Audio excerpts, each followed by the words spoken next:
Que la paix et la grâce de Dieu soient avec vous tous, aux frères et sœurs. Aujourd'hui, on va faire Marc 5, du verset 35 jusqu'à la fin. Et nous allons commencer par grâce au Dieu vivant.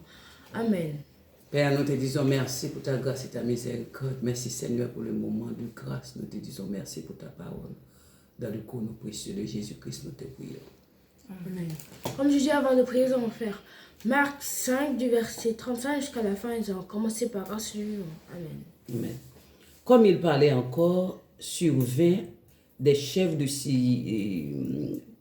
survint de chez les chefs de la synagogue des gens qui dirent: ta fille est morte, pourquoi importuner davantage le maître? Mais Jésus, sans tenir compte de ces paroles, dit au chef de la synagogue: ne crains pas, crois seulement. Et il ne permit à personne de l'accompagner, si ce n'est à Pierre, à Jacques et à Jean, frères de Jacques. Ils arrivaient à la maison du chef de la synagogue où Jésus vit une foule bruyante et des gens qui pleuraient et poussaient de grands cris. Il entra et leur dit: pourquoi faites-vous du bruit et pourquoi pleurez-vous? L'enfant n'est pas morte, mais elle dort. Et il se moquait de lui. Alors, ayant fait sortir tout le monde, il prit avec lui le père et la mère de l'enfant et ceux qui l'avaient accompagné, et il entra là où il était l'enfant. Il la saisit par la main et lui dit: Talitha koumi, ce qui signifie: jeune fille, lève-toi. Je te le dis. Je te le dis. Aussitôt, la jeune fille se leva et se mit à marcher, car elle avait 12 ans. Et il fut dans un grand étonnement. Jésus leur adressa de fortes recommandations pour que personne ne sache la chose. Et il dit qu'on donne à manger à la jeune fille. Amen. Amen. Amen. Comme il parlait encore, survint de chez le chef de la synagogue des gens qui dirent: ta fille est morte, pourquoi importuner davantage le maître? Mais Jésus, sans tenir compte de ces paroles, dit au chef de la synagogue: ne crains pas, crois seulement. Il ne permit à personne de l'accompagner, si ce n'est à Pierre, à Jacques et à Jean, frères de Jacques. Ils arrivèrent à la maison du chef de la synagogue, où Jésus vit une foule bruyante et des grands cris. Il entra et leur dit: pourquoi faites-vous du bruit et pourquoi pleurez-vous? L'enfant n'est pas morte, mais elle dort. Et ils se moquèrent de lui. Alors, ayant fait sortir tout le monde, il prit avec lui le père et la mère de l'enfant et ceux qui l'avaient accompagné, et il entra là où était l'enfant. Il la saisit par la main et lui dit: Talitha koumi, ce qui signifie: jeune fille, lève-toi. Je te le dis. Aussitôt, la jeune fille se leva et se mit à marcher, car elle avait 12 ans, et furent dans un grand étonnement. Jésus leur adressa de fortes recommandations pour que personne ne sache la chose. Il dit qu'on donne à manger à la jeune fille. Amen. Amen. Comme il parlait encore, survinrent de chez le chef de la synagogue des gens qui dirent: ta fille est morte, pourquoi importune davantage le maître? Mais Jésus, sans tenir compte de ces paroles, dit au chef de la synagogue: ne crains pas, crois seulement. Et il ne permit à personne de l'accompagner, si ce n'est à Pierre, à Jacques, à Jean, frère de Jacques. Ils arrivèrent à la maison du chef de synagogue, où Jésus vit une foule bruyante et des gens qui pleuraient et poussaient des grands cris. Il entra et leur dit: pourquoi faites-vous du bruit et pourquoi pleurez-vous? L'enfant n'est pas mort, mais elle dort. Et ils se moquèrent de lui. Alors, ayant fait sortir tout le monde, il prit avec lui le père et la mère de l'enfant et ceux qui l'avaient accompagné, et il entra là où était l'enfant. Il la saisit par la main et lui dit: Talitha koumi, ce qui signifie: jeune fille, lève-toi, je te le dis. Aussitôt la jeune fille se leva et se mit à marcher, car elle avait 12 ans, et ils furent dans un grand étonnement. Jésus leur adressa de fortes recommandations pour que personne ne le sache la chose. Et il dit qu'on donne à manger à la jeune fille. Amen. Comme on le fait, c'est très important à chaque fois. On vous dit de méditer la parole de Dieu, car c'est très important de méditer la parole de Dieu. Parce que si nous ne méditons pas, c'est lire la Bible vaguement. Et lire la Bible vaguement sans intérêt, ça ne sert à rien. Autant faire une autre activité que de ne pas respecter Jésus et Dieu. Donc, c'est ce que nous allons faire, lire la parole de Dieu et la méditer. Amen. Comme il parlait encore survint de chez le chef de la synagogue des gens qui dirent « Ta fille est morte, pourquoi importuner davantage le maître ?» Comme il parlait encore avec Jésus, il y a des gens de la maison du chef de du synagogue qui sont venus dire « Ta fille est morte, pourquoi t'importunes encore le maître? Pourquoi t'embêtes encore le maître alors que ta fille est morte ?»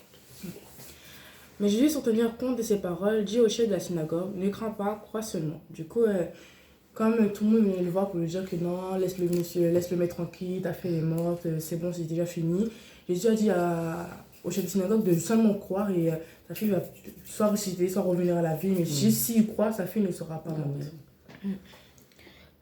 Et il ne permit à personne de l'accompagner, si ce n'est à Pierre, à Jacques et à Jean, frère de Jacques.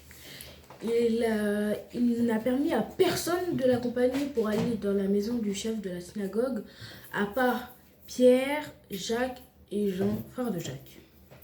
Ils arrivèrent à la maison du chef de la synagogue, où Jésus vit une foule bruyante et des gens qui pleuraient et poussaient des grands cris. Du coup, après, quand ils sont arrivés à la maison du chef de la synagogue, ils ont vu il y avait beaucoup de personnes. Comme c'était le chef de la synagogue, c'était un peu obligé, il y a tous les serviteurs et tout. Ils criaient de tristesse parce que la fille, elle était morte d'après eux. Mais après, Jésus, ça se voit, il est venu là, il a dit, c'est quoi ce bouc? C'est autant de bruit pour rien. Voilà. Il entra et leur dit, pourquoi faites-vous du bruit et pourquoi pleurez-vous? L'enfant n'est pas morte, mais elle dort. Il leur a demandé, comme la fille de Jésus-Christ a dit, pourquoi vous criez, pourquoi vous pleurez? La fille, elle n'est pas morte, elle dort juste, c'est juste une sieste comme les autres. Et ils se moquèrent de lui. Alors, ayant fait sortir tout le monde, il prit avec lui le père, la mère de l'enfant, et ceux qui l'avaient accompagné. Et il entra là où était l'enfant. Du coup, après qu'ils se sont moqués de Jésus, après Jésus les a fait sortir parce qu'il n'a pas besoin d'être distrait ou avoir plein de bruit dans ses oreilles pendant les moments où il fait son miracle. Du coup, il a fait sortir tout le monde et il a ramené le père, la mère et ceux qui l'avaient accompagné à aller voir la fille et pour voir comment elle était. Voilà. Il l'a saisie par la main et lui dit « Talita Kumi », ce qui signifie « Jeune fille, lève-toi, je te le dis ». Il l'a pris par la main pendant qu'elle dormait, bien sûr, et il lui a dit « Talita Kumi », qui veut dire « Jeune fille, lève-toi, je te le dis ». Aussitôt, la jeune fille se leva et se mit à marcher, car elle avait 12 ans, et ils furent d'une grande étonnement. Du coup, après, d'un coup, la fille, elle s'est levée. Je pense, on va dire, c'est peut-être un réveil spirituel qui s'est passé là, plus qu'un réveil matériel ou corps. Et après, la fille, elle s'est levée à la seconde même. Elle s'est levée, quand Jésus lui a dit de se lever, elle avait 12 ans, du coup, elle a pu marcher et tout. Et du coup, voilà, tout le monde était étonné, tout le monde était choqué de voir comment elle a fait pour se lever d'un coup parce qu'on lui a dit un truc. Et alors que depuis, je sais pas combien de temps, ils essayent de la ressusciter ou de faire quelque chose. Voilà.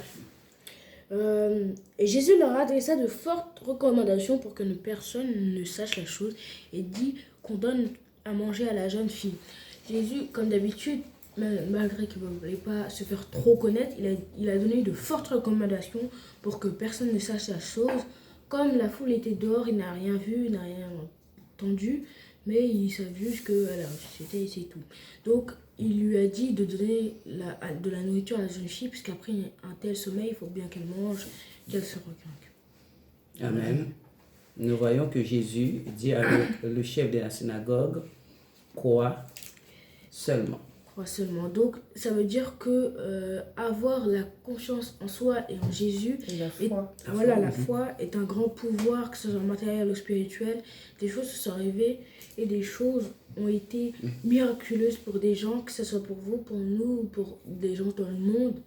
Et donc, il faut croire en Jésus.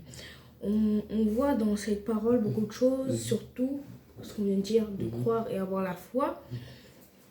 Mais surtout que rien n'est impossible. Que ce soit pour Jésus, tout peut se passer à n'importe quel moment. Que ce soit pour Jésus, pour nous, on peut tout faire quand on a la foi, on croit et qu'on peut. Pour avoir la foi, nous devons lire la parole, rester dans la parole. Pour rester au pied de Jésus. Donc on va prier pour la fin. Et oui, nous voyons que Jésus-Christ, c'est la résurrection et la mort. La vie, c'est la résurrection. Il n'y a rien qui est impossible pour Jésus. Nous devons rester dans la parole pour notre foi grandir de jour. Et jour. Nous disons merci à le Seigneur pour sa grâce et sa miséricorde, pour sa parole bénie. Amen. On va prier pour la fin. Amen.